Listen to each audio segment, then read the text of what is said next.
Meus irmãos, vamos à carta de Paulo aos Efésios. É o capítulo 2,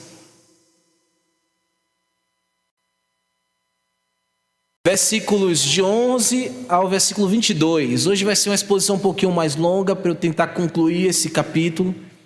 Peço paciência dos irmãos, mas porque a ideia que Paulo traz aqui nesses versos se costuram uma na outra, a gente não pode dividir isso aqui, e a gente vai seguir para concluir esse capítulo, pela graça de Cristo. O tema de nossa mensagem esta noite é um novo povo e uma só família em Cristo. Um novo povo e uma só família em Cristo. Efésios, capítulo 2, verso 11 ao verso 22, vamos ler. Portanto, lembrai-vos de que outrora vós, gentios na carne, chamados incircuncisão por aqueles que se intitulam circuncisos na carne por mãos humanas. Naquele tempo estáveis sem Cristo, separados da comunidade de Israel e estranhos às promessas, às alianças da promessa, não tendo esperança e sem Deus no mundo. Mas agora em Cristo Jesus, vós que antes estáveis longe, fostes aproximados pelo sangue de Cristo, porque Ele é a nossa paz, o qual de ambos fez um, e tendo derribado a parede de separação que estava no meio, a inimizade, aboliu na sua carne a lei dos mandamentos na forma de ordenanças, para que dos dois criasse em si mesmo um novo homem, fazendo a paz, e reconciliasse ambos em um só corpo com Deus, por intermédio da cruz, destruindo por ela a inimizade. E vindo, evangelizou paz a vós outros que estáveis longe, e paz também aos que estavam perto. Porque por ele ambos temos acesso ao Pai em um espírito, assim já não sois estrangeiros e peregrinos, mas co-cidadãos dos santos, e sois da família de Deus, edificados sobre o fundamento dos apóstolos e profetas, sendo ele mesmo Cristo Jesus a pedra angular, no qual todo edifício bem ajustado cresce para santuário dedicado ao Senhor, do qual também vós, juntamente estáis sendo edificados para a habitação de Deus no Espírito. Amém? Vamos orar. Bendito Deus, celebramos o teu santo nome esta noite e declaramos que tu és incomparável. Nós te louvamos pela forma maravilhosa como o Senhor tem se manifestado em nosso meio, como o Senhor tem nos agraciado, ó Deus, ó Pai eterno. Nós te louvamos por isso e nos curvamos e nos rendemos a Ti. Te louvamos por tudo que cantamos até agora e te pedimos, ó Deus, que pelo poder do Espírito Santo, Senhor, me conduza na exposição da Tua palavra, que os Teus servos ouçam a Tua voz e não a minha, Senhor, e que haja edificação no meio do Teu povo para a honra e glória de Jesus Cristo, porque o que nós queremos, Senhor, é nos parecermos mais com Ele. Nós desejamos, ó Pai, que o Senhor realize esta obra em nosso meio, que o Senhor possa tirar todas as amarras de nosso meio, tirar todas as imperfeições, Senhor, em nossas vidas e formarmos um novo corpo, um novo homem, Senhor, conforme Jesus Cristo. Fala conosco essa noite, no nome santo de Jesus é que oramos. Amém. Amém? Então vamos, irmãos, em frente. Como eu falei, vai ser um pouquinho extenso, mas vamos concluir esse capítulo hoje. A partir deste ponto, irmãos, que nós acabamos de ler, vamos verificar sutilmente como o apóstolo Paulo ele vai começar a fazer uma curva transicionária. Ele vai estar transicionando de um foco mais doutrinal para ele adentrar um veio mais exortativo. Nós estamos estudando aí e estamos sendo bombardeados por Paulo com muita doutrina, sã doutrina, semana após semana, quando nós nos reunimos aqui, quando eu estou falando, agora Paulo vai tangenciando para algo mais prático.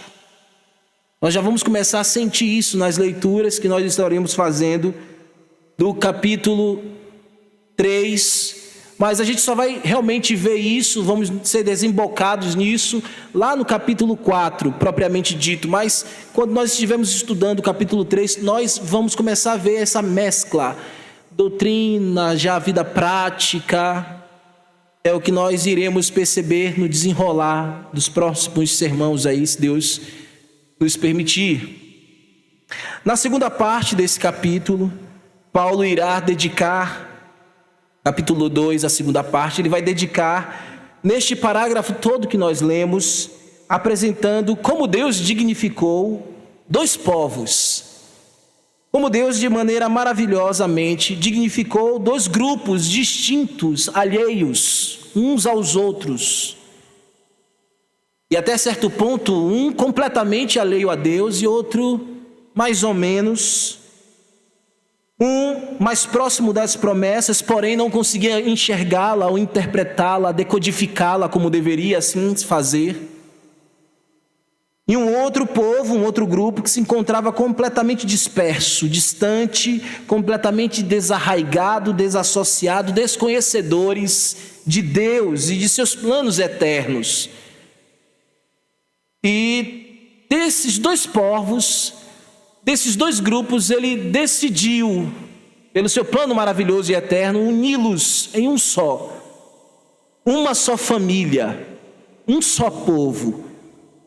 O primeiro grupo são o grupo dos judeus, evidentemente, com todo o seu sistema híbrido, religioso, judaizante, que colocava a tradição dos homens, escute, eles colocavam a tradição dos homens em mesmo pé de igualdade à Torá, em mesmo pé de igualdade à lei mosaica. Eles faziam isso. Vocês devem lembrar muito bem que deste grupo, os judeus, é de onde saiu Saulo de Tarso. Hoje pela manhã nós tivemos aqui a escola bíblica, o irmão Ítalo. É Ítalo ou Ícaro? Ícaro. Ele foi maravilhoso, Deus o usou tremendamente, ele expôs aqui a vida de Paulo para os irmãos, capítulo 9, ele foi bem cirúrgico, eu fiquei em casa maravilhado. Eu tenho me maravilhado muito com os irmãos aqui, ministrando a palavra de Deus, eu tenho falado com eles no particular sobre isso. Mas eu quero ler com os irmãos aqui Atos 26, 4 a 11, só a título de refrescar a nossa memória. Ítalo já fez um bom trabalho, me ajudou muito para eu chegar aqui para vocês agora. Mas eu quero só ler para que a gente refresque a nossa memória e possamos nos ambientar aqui um pouco mais. Atos 26, 4, 11. Aqui é o discurso que Paulo faz diante do rei Agripa, lá em Cesareia, quando ele estava ainda prisioneiro, seria levado para Roma, Itália, que é o ambiente onde ele escreveu essa carta, que nós estamos estudando. Ele está diante do rei Agripa, fazendo sua própria defesa, porque ninguém quis defendê-lo. Todo mundo foi embora, deixou ele. Sempre aconteceu na vida de Paulo isso. Ninguém foi ajudá-lo, ele teve que fazer sua própria defesa. Ele disse assim: quanto à minha vida, ouçam bem, quanto à minha vida, desde a mocidade, como decorreu desde o princípio, entre o meu povo em Jerusalém, todos os judeus a conhecem, ou seja, todo mundo sabe a minha vida. Lá na Judéia, em Israel, Jerusalém, todo mundo conhece meus passos. Pois, na verdade, eu era conhecido desde o princípio, se assim o quiserem testemunhar. Porque vivi fariseu conforme a seita mais severa da nossa religião, e agora estou sendo julgado por causa da esperança da promessa que por Deus foi feita aos nossos pais, a qual as nossas 12 tribos, servindo a Deus fervorosamente de dia e de noite, almejavam alcançar. E no tocante a esta esperança, ó rei, que estou sendo acusado pelos judeus.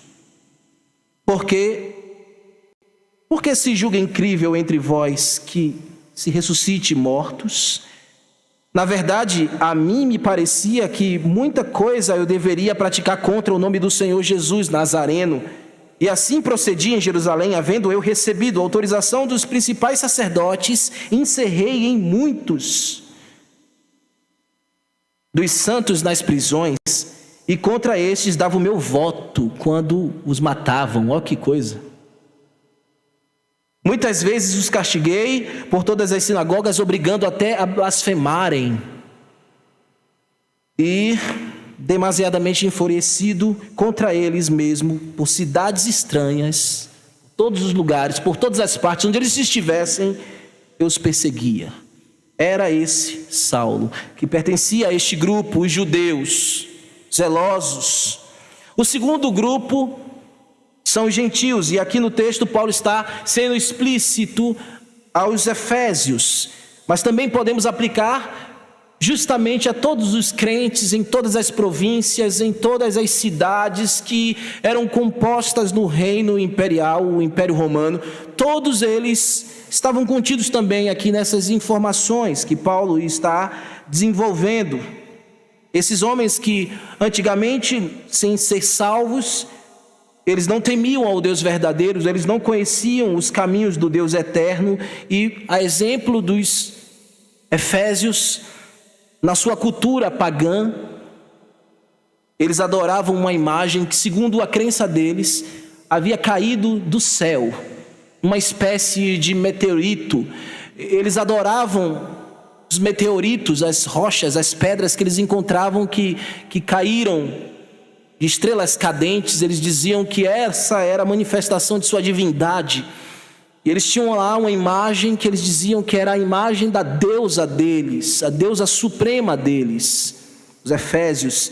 E eles chamavam, dentro da sua cultura grega, o nome dessa deusa Artemis.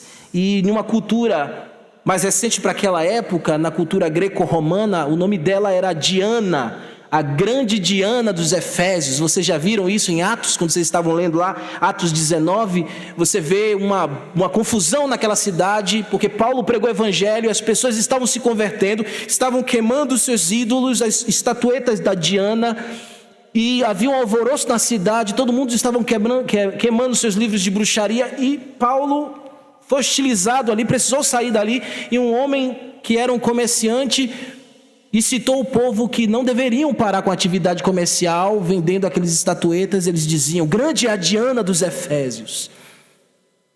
Eles adoravam esta deusa e essa entidade. Eles tinham um templo suntuoso ali, meus irmãos, era considerado como uma das 7 maravilhas do mundo antigo. Aquele templo era feito de mármores brilhantes, belíssimo, a estrutura suntuosa. Eram era 120 colunas e de 40 metros, se não me engano, de altura, cada uma delas, 20, 40 metros de altura cada uma delas. A verdade é que eles adoravam esse templo tão suntuoso, tão inabalável. Caiu por terra pelos bárbaros no ano 260 depois de Cristo. Mas a verdade é que eles entendiam que aquela mulher, aquela imagem daquela mulher, a Diana dos Efésios, provia para eles sustento. Ora, a crença pagã deles provia sustento para a vida deles, provia saúde para os animais, saúde para a terra. Era ela a deusa da lua, a deusa virgem, da pureza. Ela se dedicava à pureza das mulheres, àquela entidade. O paganismo naquela cidade era muito grande. Esta era a fé e a esperança dos efésios.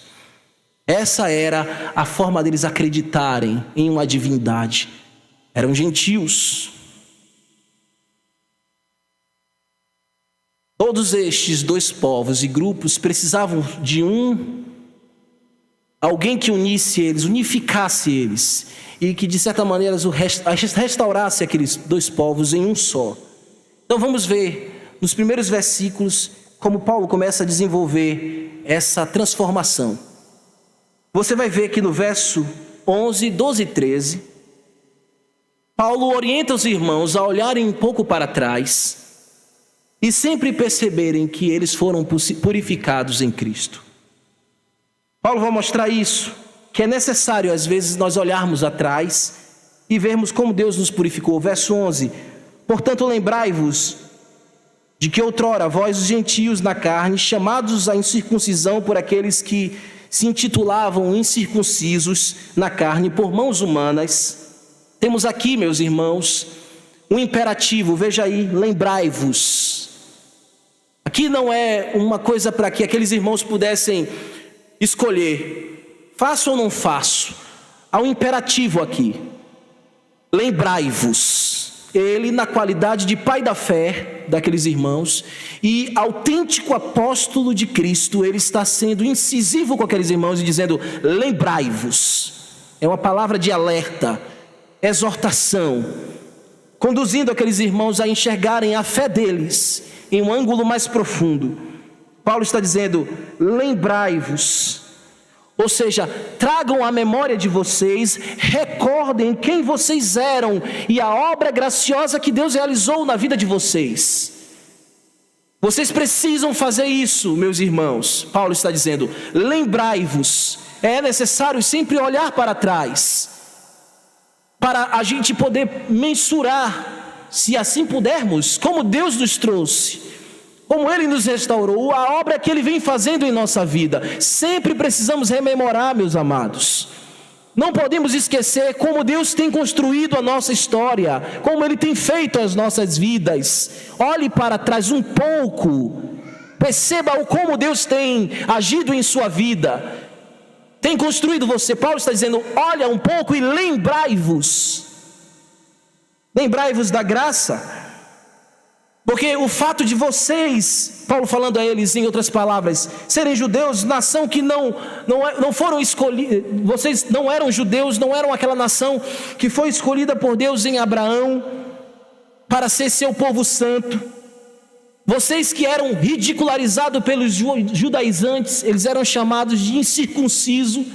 Isso era uma forma de menosprezá-los, aqueles que não pertenciam à nacionalidade dos israelitas. Então era uma maneira de hostilizá-los.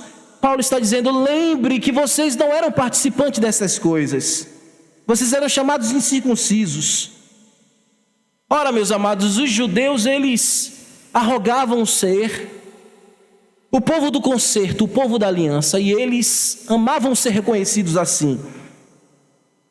E o sinal daquele reconhecimento e daquela distinção deveria ser colocado na carne de todo homem judeu. Todo menino judeu que nascia, no seu 8º dia de vida, ele deveria ser marcado na carne. Era feita uma cirurgia em sua carne, a carne do seu prepúcio era arrancada, e ali ele carregava para toda a sua vida um sinal em sua carne de que ele era distinto, de que ele era povo de Deus. E aquilo ali, para todo israelita, para todo judeu, era um sinal que o distinguia de todas as nações. E ele olhava para qualquer um que não tivesse esse sinal, e ele dizia: você é um gentio, você está fora da aliança de Deus. Eu não posso comungar com você. Eu não posso ter relação com você de amizade, eu não posso fazer negócio com você. Se você for comprado por mim, eu vou ter que te circuncidar. Se quiser fazer aliança comigo, vai ter que circuncidar-se. Então eles levavam isso muito a sério. Primeiro, Deus exigiu isso. Isso era uma exigência de Deus. E Deus exigiu isso, que se fizesse do seu povo, lá ainda incipientemente, em Abraão, capítulo 17 de Gênesis. Depois você vai ver isso instituído em lei, em Levítico, capítulo 12. Se tornou uma lei esse sinal. Então os judeus entendiam que a circuncisão na carne seria o sinal que os distinguiam, mas eles não compreendiam que aquele sinal na carne, na verdade, nada seria se não fosse primeiro ocorrido aqui dentro no coração. Eles eram marcados na carne, mas os seus corações estavam longe de Deus. Em geral, os judeus, eles carregavam apenas um sinal no estereótipo. E muitas vezes a gente faz isso, a gente carrega sinais, algumas evidências que estão no nosso estereótipo, mas o nosso coração, como é que está? Como é que está a nossa natureza? Como é que está a nossa realidade? Seus corações, os corações daqueles judeus ainda não tinham sido marcados, embora circuncidado na carne, o coração ainda era duro, que nem pedra. Como Paulo disse, uma cirurgia feita por mãos humanas. Isso era feito assim, eles usavam uma pedra ou algo cortante e cortava ali, fazia tipo aquela cirurgia de fimose no menino. Às vezes era feito com a própria unha do sacerdote. Alguns tinham um dos seus dedos, a unha maior, e ele cortava ali, aquilo ali. Por isso, cirurgia nas mãos.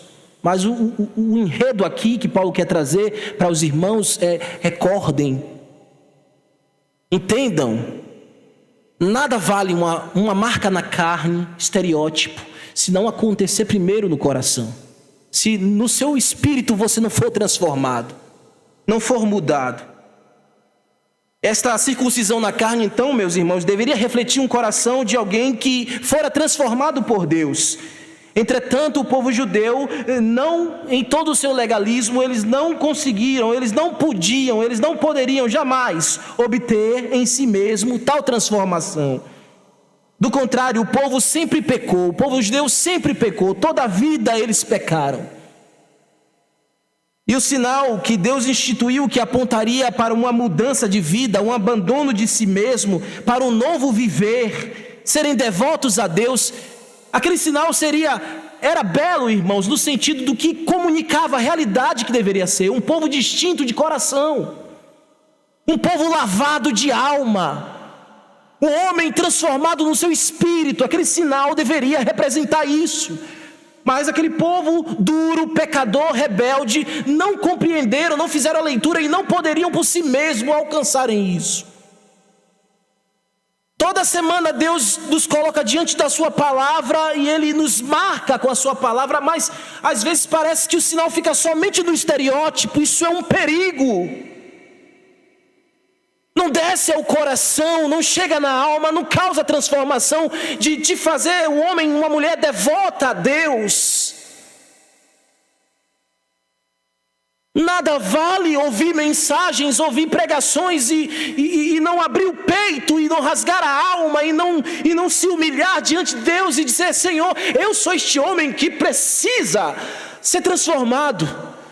Eu não posso deixar, eu não posso sair da mesma forma que eu entrei. Eu preciso da mudança que a tua palavra provém para mim.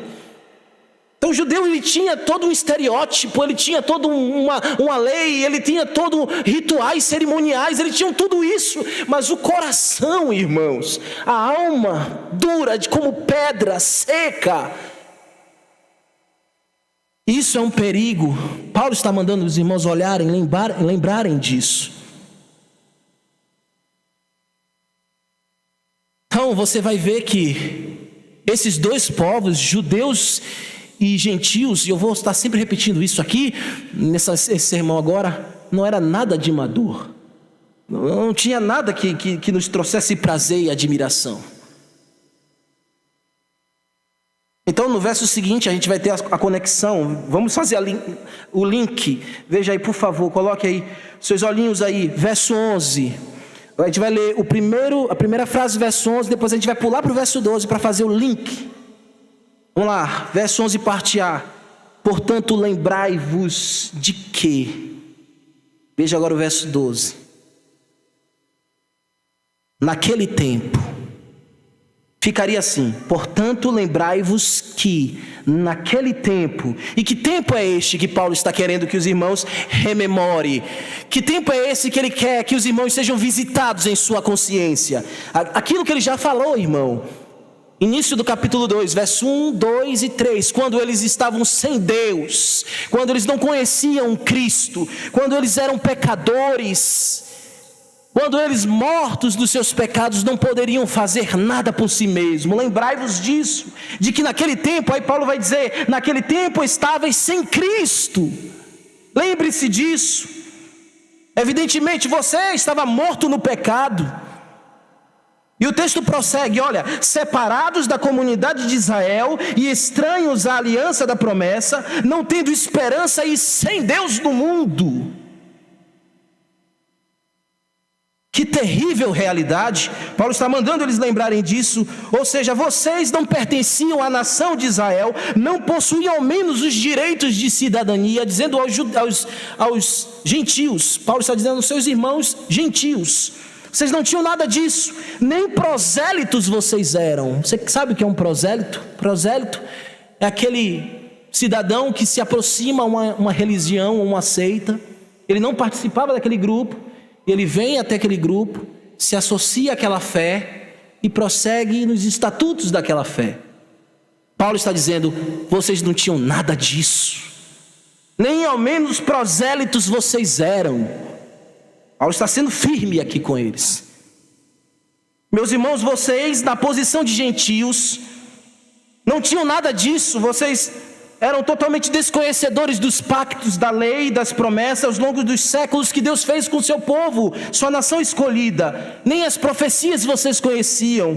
Lembrem-se que vocês não tinham esperança. E que esperança era essa que ele diz aqui? A esperança messiânica. Os gentios, nós, gentios, não tínhamos esperança messiânica. Gentio na Bíblia não é pecador de primeira instância. Gentio na Bíblia é o povo que não é judeu, qualquer povo que não é judeu. Então nós somos gentios. Vocês não pertenciam à aliança, vocês não tinham as promessas, vocês não conheciam as profecias, nós não sabíamos de nada disso. A esperança messiânica não era nossa, era do judeu. Deus, pela graça, nos tornou participantes delas, amém? Oh, isso é glorioso. Nós só teríamos uma Diana para exortar, qualquer entidade para exortar, e não proveria salvação para nós. Quem é Diana, quem é Artemis, quem seja, eles não são nada, não podem fazer nada. O Messias é que poderia ser o provedor, o sustentador da vida, o puro por excelência. E nós estávamos alheios. Paulo está dizendo, lembrai-vos, vocês estavam alheios disso. Meus irmãos, quando nós recordamos dessas coisas, a nossa fé é reativada. Nós somos devolvidos à essência. E o que acontece, meus irmãos? O nosso coração se aquece outra vez. Por isso é bom que a igreja relembre disso. Se seu coração está frio, é porque te falta lembrar disso. Vamos em frente. E por consequência, vocês não tinham um Cristo para crer, o Cristo verdadeiro para crer. Vocês não tinham, e por consequência, vocês estavam sem Deus no mundo. Verso 13. Paulo diz aos seus leitores que em Jesus todo gentio são aceitos. Vamos ler o verso 13. Mas agora em Cristo Jesus, vós que antes estáveis longes, fostes aproximados pelo sangue de Cristo.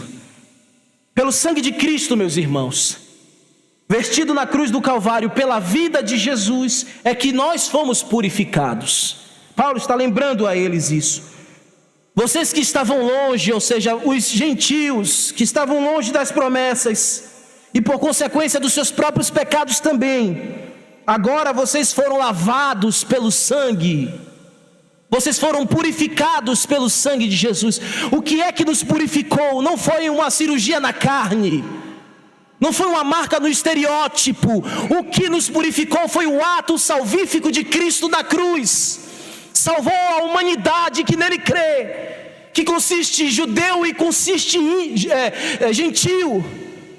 Nós somos lavados, amados, lavados. Havia muita encrostidão de pecado em nós, nada poderia nos limpar. O sangue de Cristo era a única forma de nos limpar, e Ele nos lavou com o seu sangue.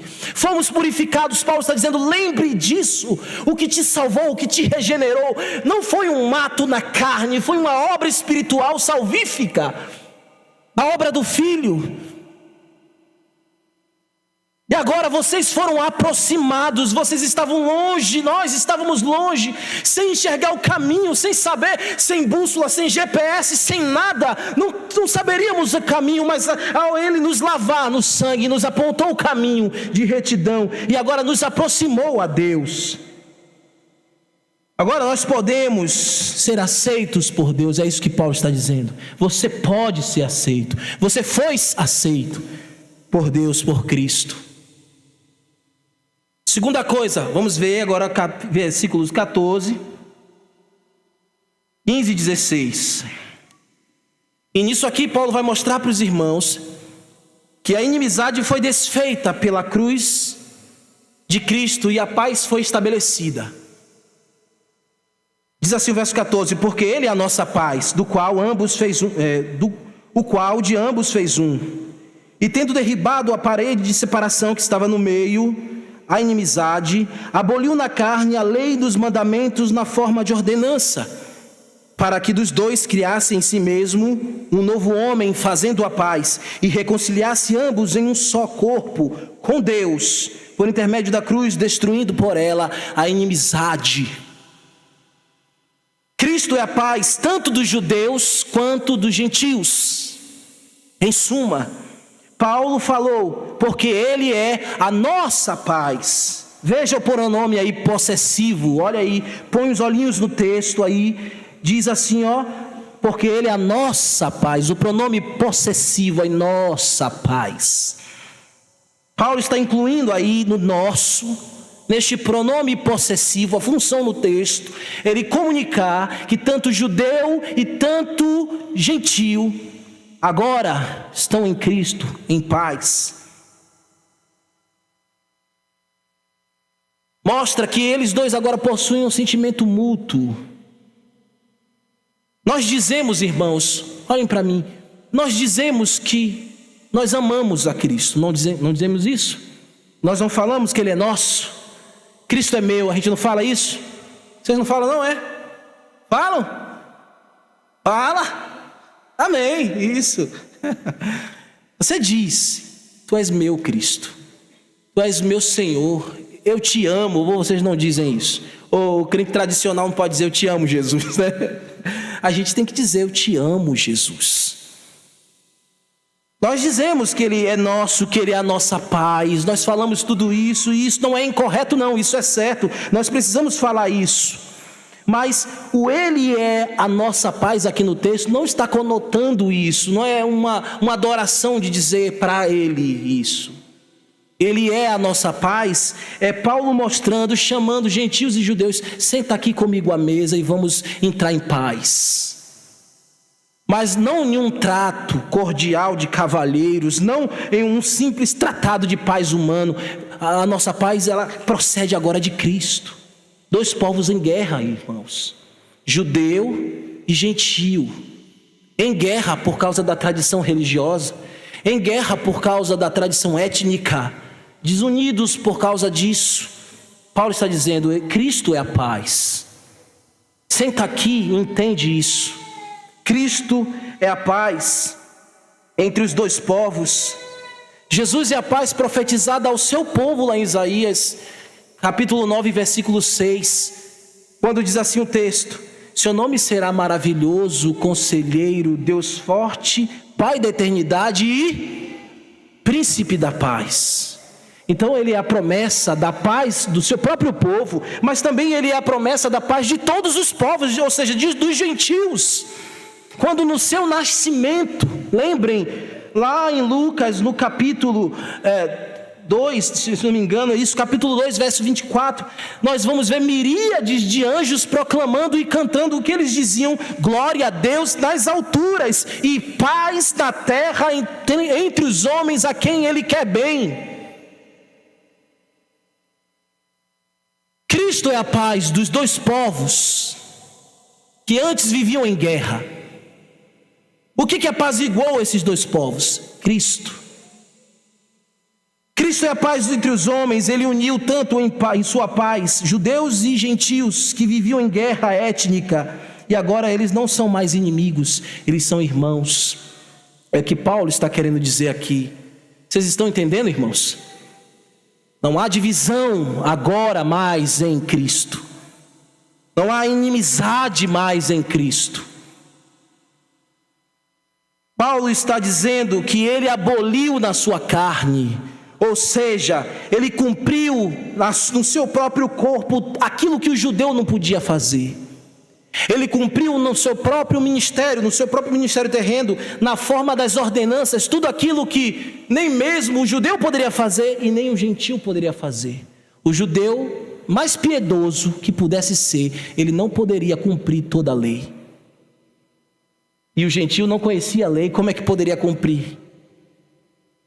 E Cristo se colocou no meio dos dois povos, para ser o unificador, o pacificador, o mediador, como Paulo diz lá em 1 Timóteo capítulo 2, versículo 5, quando ele diz assim: porquanto há um só homem, um só mediador, um só Deus, um só homem mediador entre Deus e os homens, a saber, Jesus Cristo, homem. Jesus se colocou no meio desses dois povos distintos para formar em um só a paz. A paz desse povo, agora unido em um só, procede de Cristo. A paz da igreja procede de Cristo.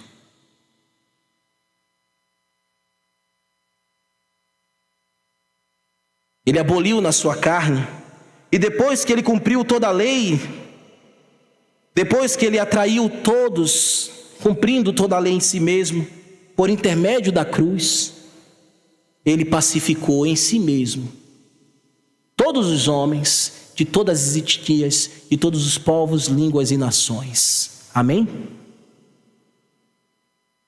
E aí Paulo ainda disse assim, olha, ele destruiu, ele demoliu violentamente a parede. O que significa isso? Que ele derrubou a parede de divisão. Originalmente Paulo está dizendo que quando Jesus morreu, quando Jesus se tornou a paz entre esses dois povos, quando ele derribou, tendo derribado, Cristo despedaçou de tal maneira esse símbolo de divisão que existia entre esses dois povos. Ele quebrou de tal maneira que não há mais condições nenhuma de se erigir novamente tal muro. Ele pulverizou de tal maneira. Sabe, irmãos, ele acabou com a segregação. Deus estabeleceu o seu povo, o seu novo povo, para que não houvesse mais segregações no meio do seu povo. Amém? E como é que se garante isso? Em Cristo. Por que uma igreja não se divide? Quando ela está em Cristo, suficientemente em Cristo, aí ela não se divide. Porque aqui você tem gente de todo jeito, de toda parte do mundo, descendente daqui, dali, acolá, em um só corpo. Por que não se deve se dividir? Quando estamos unidos em Cristo. Amém? Aí é aquela doutrina da união com Cristo. Vamos em frente, meus amados. Por favor, tenham mais paciência comigo, um pouquinho só, tá bom? Mas para a gente terminar esse capítulo e conectar tudo isso aqui. A parede da separação, meus irmãos, entre o judeu e o gentil, era, como eu falei a vocês, todo aquele aparato religioso. Cristo despedaçou tudo isso. Como é que ele despedaçou? Não cumprindo a lei? Não, pelo contrário, ele cumpriu a lei. Mostrou que somente ele podia fazer. Isso foi ele derrubar a parede de divisão, dizendo, eu sou o único que pude fazer isso. E exijo agora união, paz, entre os povos. Cristo foi o Cordeiro Santo de Deus, que no seu sacrifício da cruz ele operou isso. Nós cantamos isso aqui essa noite. Sua morte era o cumprimento da lei, porque a lei dizia, sem derramamento de sangue não há remissão de pecados. Então ele cumpriu a lei até na sua morte. Então o texto vai dizer lá, amados, que o Senhor, unindo esses dois povos, ele fez um só homem, um novo homem, para que de dois criasse um só. Isso aqui é a igreja. Esse novo corpo, esse um corpo, esse novo homem é a igreja. Nós somos sustentados na paz de Cristo. Nós fomos erigidos na paz de Cristo. Sabe, irmãos, se olharmos para trás, precisamos olhar essa obra. Quando a Igreja Batista Regular do CIA olhar para trás, ela deve olhar essa obra. Amém, meus irmãos? O Espírito Santo deve dirigir o olhar de vocês para essa obra e não para as divisões que ocorreram históricas aqui. Não somente essa igreja se dividiu, outras igrejas se dividiram por aí. Jesus está nos chamando hoje, irmãos, a nos colocarmos nessa realidade. Quando você olhar para trás, não veja os problemas. Olhe Cristo, sabe? A paz de Cristo. Um só corpo, um novo homem. A igreja gloriosa de Cristo. Antes haviam 2 povos, agora um povo só. Antes havia inimizade, agora não há mais inimizade. Todos são irmãos. E por consequência, Paulo vai dizer, agora é o terceiro ponto. Paulo vai nos dizer que Cristo comunicou a sua paz e nos tornou acessíveis a Deus. Veja aí o verso 17. E vindo, evangelizou paz a outros que estáveis longe e paz também aos que estavam perto. Cristo foi e evangelizou as boas novas da salvação, tanto ao judeu quanto ao gentio.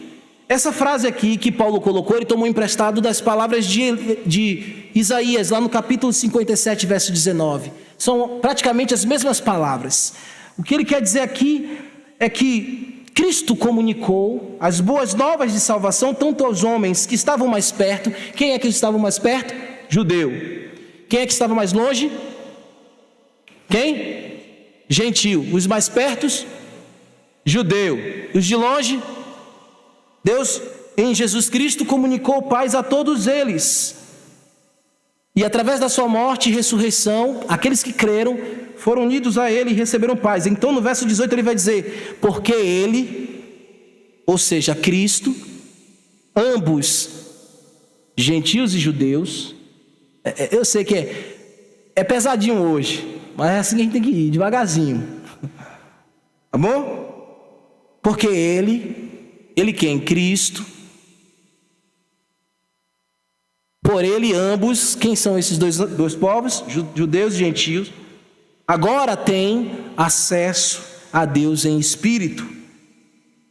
Essa palavra aqui, acesso, irmãos, no original, a gente não consegue ver com muita claridade, mas quando você pesquisa nas línguas originais, você vai perceber que Paulo está dizendo assim, ó, tanto os que estavam longe quanto os que estavam perto foram trazidos por Cristo, como Cristo pegasse pelas mãos e levasse assim, ó, foram trazidos a Deus e colocados diante de Deus, ter acesso a isso.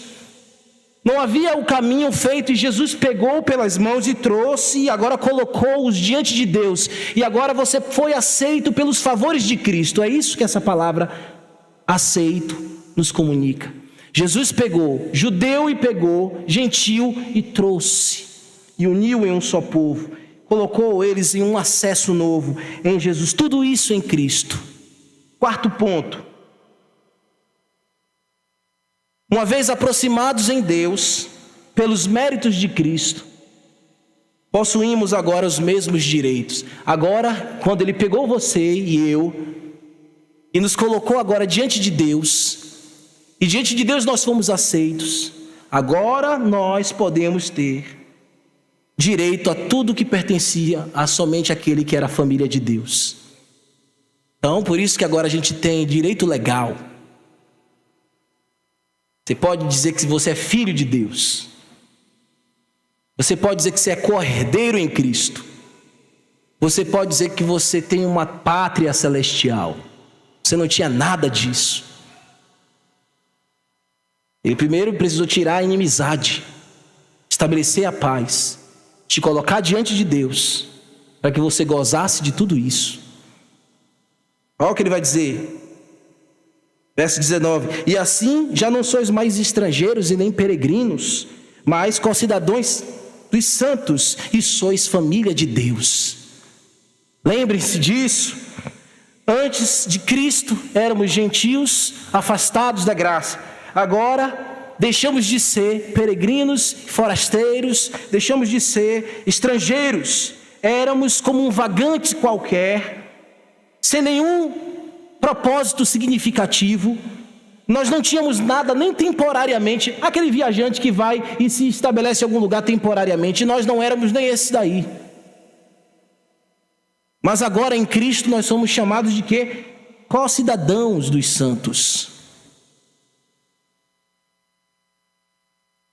Agora em Jesus possuímos os mesmos direitos dos santos. As mesmas promessas do judeu piedoso recaíram sobre mim e sobre você. Essa nomenclatura judeu, santos, era a nominação que eles eram chamados entre os povos. Eles eram ditos assim, vocês são cidade de Deus, vocês são povos de Deus. Agora esse título também pertence a mim e pertence a você. Amém? Vamos lá. Quinto e último ponto.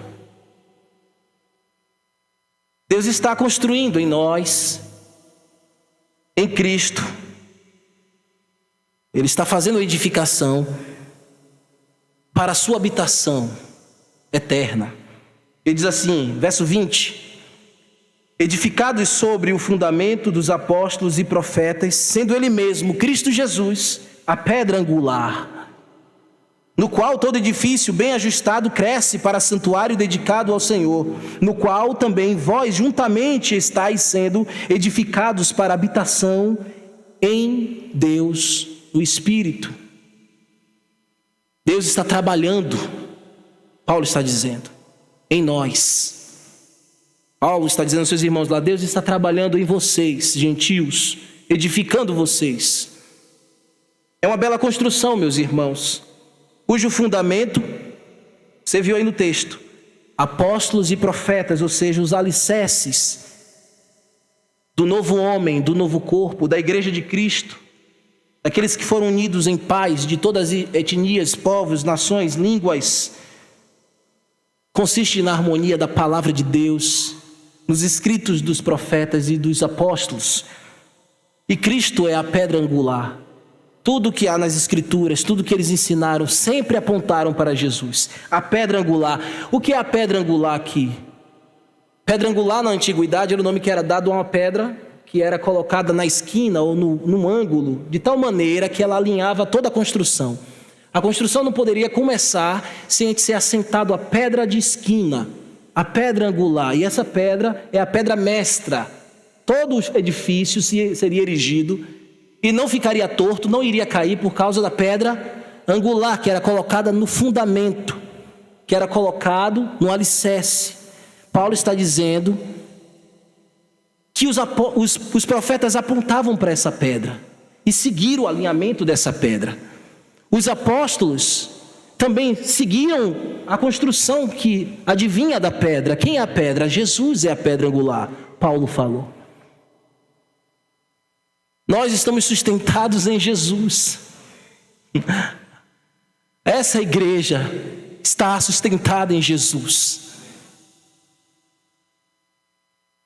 Então, em Jesus seremos alinhados, estaremos alinhados nos ensinos dos profetas, nos ensinos dos apóstolos, sendo construídos por Deus. Domingo após domingo, quarta-feira após quarta-feira, em casa lendo as escrituras, sabe, irmãos? Uma edificação para a morada do Espírito Santo em nós. Estão capturando isso?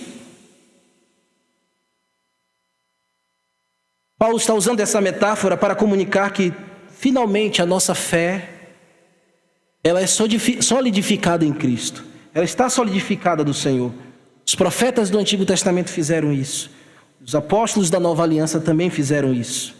Estão fundamentados, e só assim ele vai dizer lá no versículo 21 e 22, no qual todo edifício, você e eu, bem ajustado, cresce para santuário de Deus. Cresce para santuário dedicado ao Senhor, no qual também vós juntamente estáis sendo edificados para a habitação no seu Espírito. Ou seja, Deus está nos construindo uma bela edificação para a morada do seu Espírito. Assim, fundamentados na palavra dos apóstolos, a palavra dos profetas. Pedra angular que é Jesus. Amém? Então quero encerrar com os irmãos movendo algumas aplicações. Vamos para a aplicação, tá bom? Senão pregação expositiva não é pregação expositiva se não tiver aplicação. A gente já vai para casa já, mas eu preciso aplicar com vocês isso aqui. Primeira aplicação é lembrai-vos. Os patriarcas, os profetas, eles entenderam pela iluminação e a revelação que lhe fora concedida, evidentemente. A iluminação para aquele tempo, para a vida deles, eles entenderam. De maneira que eles vislumbraram, de alguma maneira, a pedra, a rocha eterna. Eles viram a rocha inabalável que é Cristo. As multiformes maneiras que Ele se manifestou. Eles sempre viram isso. Desde a antiguidade, eles seguiram o seu perfeito alinhamento. Seguiram a vida. E testemunharam a sua posteridade. Os apóstolos também, pela misericórdia e graça, viram com seus próprios olhos uma revelação mais completa, uma iluminação maior. Eles viram de maneira mais completa a pedra angular. Eles viram a manifestação dele em própria carne. Eles o viram verdadeiramente, eles tocaram verdadeiramente nele. Eles foram ensinados pessoalmente por ele. Todos eles foram edificados em Cristo. Irmãos, essa semana, quando eu estava compondo este sermão, eu orei e pedi a Deus que Ele nos fizesse simplesmente, hoje aqui, simplesmente nos fizesse lembrar. Eu orei e eu chorei diante de Deus pedindo isso. Nos faz lembrar, Senhor. Nos faz lembrar que nós não somos mais forasteiros, peregrinos. Nos faz lembrar que no Senhor nós fomos circuncidados no coração. Me faz lembrar, meu Deus, que nós estamos alicerçados em Cristo, que Ele é o fundamento da nossa fé, que na cruz Ele nos fez novo homem, novo corpo, nova criatura, sua igreja, sua habitação no seu Espírito Santo. Quantas coisas poderosas nós podemos nos recordar, meus irmãos, mas porque ainda nós insistimos tanto em tantos sentimentos sedimentares que estão alheios às verdadeiras doutrinas da palavra de Deus. E a gente se fere muito com isso, em coisas que não são salvação, que não são união. Ainda mesmo eu preciso hoje sempre lembrar da cruz, lembrar do madeiro tingido. Eu preciso olhar o sangue vivo de paixão que foi derramado por mim e por você, que cobriu os nossos muitos pecados e que nos reconciliou com Deus. Eu preciso lembrar disso. Eu preciso lembrar que Ele me dignificou, que Ele te dignificou e arrancou as nossas vidas da margem do pecado e nos deu as suas promessas ricas. Nos deu aquilo que nenhum homem poderia alcançar por si mesmo. Então toda a nossa atenção e todo o nosso deleite e prazer deve estar em Cristo. Deve estar no Senhor, no nosso Senhor Jesus, no nosso Senhor, que é o nosso amor. Como não amá-lo por tudo que Ele fez? Como não desejá-lo por tudo que Ele é? Como não desejá-lo porque Ele nos desejou quando nós éramos incircuncisos, alheios? Ele nos amou e nos salvou e nos edifica para sermos moradas do seu Espírito Santo. Relembre disso. A segunda coisa, meus amados, é que na família de Deus não há inimizades, não há contendas. Na família de Deus, a igreja é um lugar de irmãos. Paulo deixou muito claro isso quando ele falou que Cristo criou nele mesmo um novo corpo, um novo homem, para que não houvesse mais guerras, divisões, parede de divisões, neutralidades, desarmonias. Cristo veio e nos evangelizou a paz e derrubou a parede de divisão que era a inimizade. Deus transformou a natureza, a nossa natureza caída no pecado, Ele transformou a nossa vida e aí nos fez um novo povo para Ele, uma nova humanidade. Você é um novo homem, uma nova mulher, deve gozar da comunhão em paz um com os outros. Por isso eu te exorto essa noite, meus irmãos. Querido irmão, eu te exorto com muito amor, no nome de Jesus. Se você tem alguma pendência com alguém, se você tem algum entrave com algum irmão, vai até ele. Eu estou te exortando em nome de Cristo. Na verdadeira família de Deus não há inimigos. Não pode existir dois povos dentro de uma igreja. Não existe, porque Cristo deu a paz. A comunhão, ela padece. A comunidade, ela vai se quebrando quando há separação entre irmãos. E aí o Espírito Santo não pode agir. O Espírito Santo não pode curar o enfermo. Porque quando a igreja está orando dividida, como é que Deus vai agir? Como Deus vai agir? Aí Deus não pode libertar o cativo do pecado. Você está orando para que Deus liberte uma igreja e o Espírito Santo não está agindo. Ele não está salvando porque a igreja está rachada, dividida, desconectada. Eu te exorto amorosamente, em nome de Cristo, resolva as pendências. Porque nós somos a igreja de Cristo. Sabe, meus irmãos,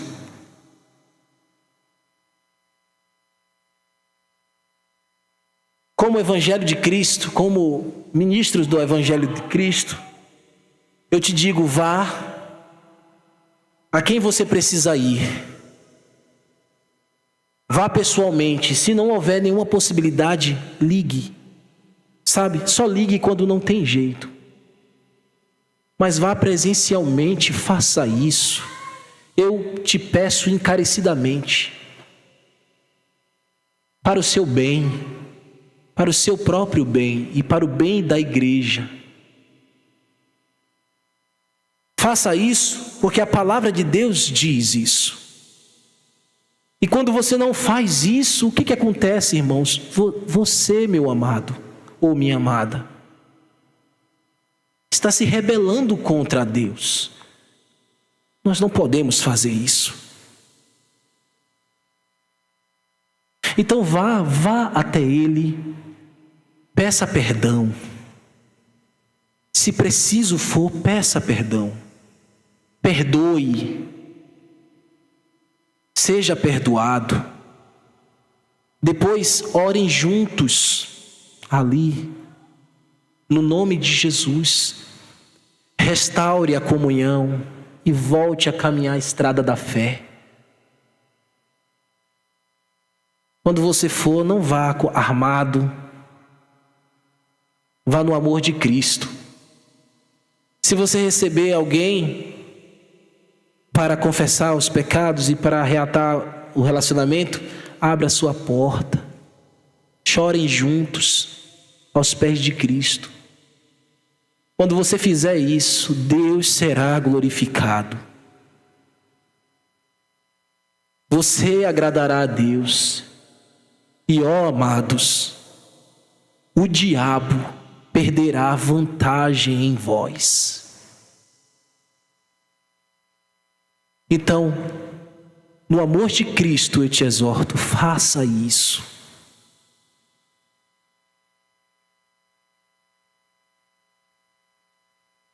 Terceiro e último, alinhe-se em Cristo, que é a pedra angular. Não rejeite a pedra que é Cristo. Esta noite você pode vir à fé, está me ouvindo aqui, que não tem uma aliança com Cristo. Você pode vir em arrependimento e fé e ver que somente há salvação em Cristo. Você pode ingressar na família de Deus hoje. Ele, Jesus, é a rocha inabalável que você precisa, a sua salvação. Você hoje mesmo pode ser recebido na família de Deus. Você pode ser parte na casa de Deus e ter a verdadeira vida em Cristo. E eu fecho com as palavras de Pedro em Atos, capítulo 2, verso 11 ao verso 12, que ele diz assim: este Jesus, a pedra rejeitada pelos construtores, o qual se tornou a pedra angular, e não há salvação em nenhum outro, porque no céu não existe nenhum outro nome dado entre os homens pelo qual importa que sejamos salvos. Então, pecador, venha hoje mesmo, sem demora, venha a Cristo. Amém?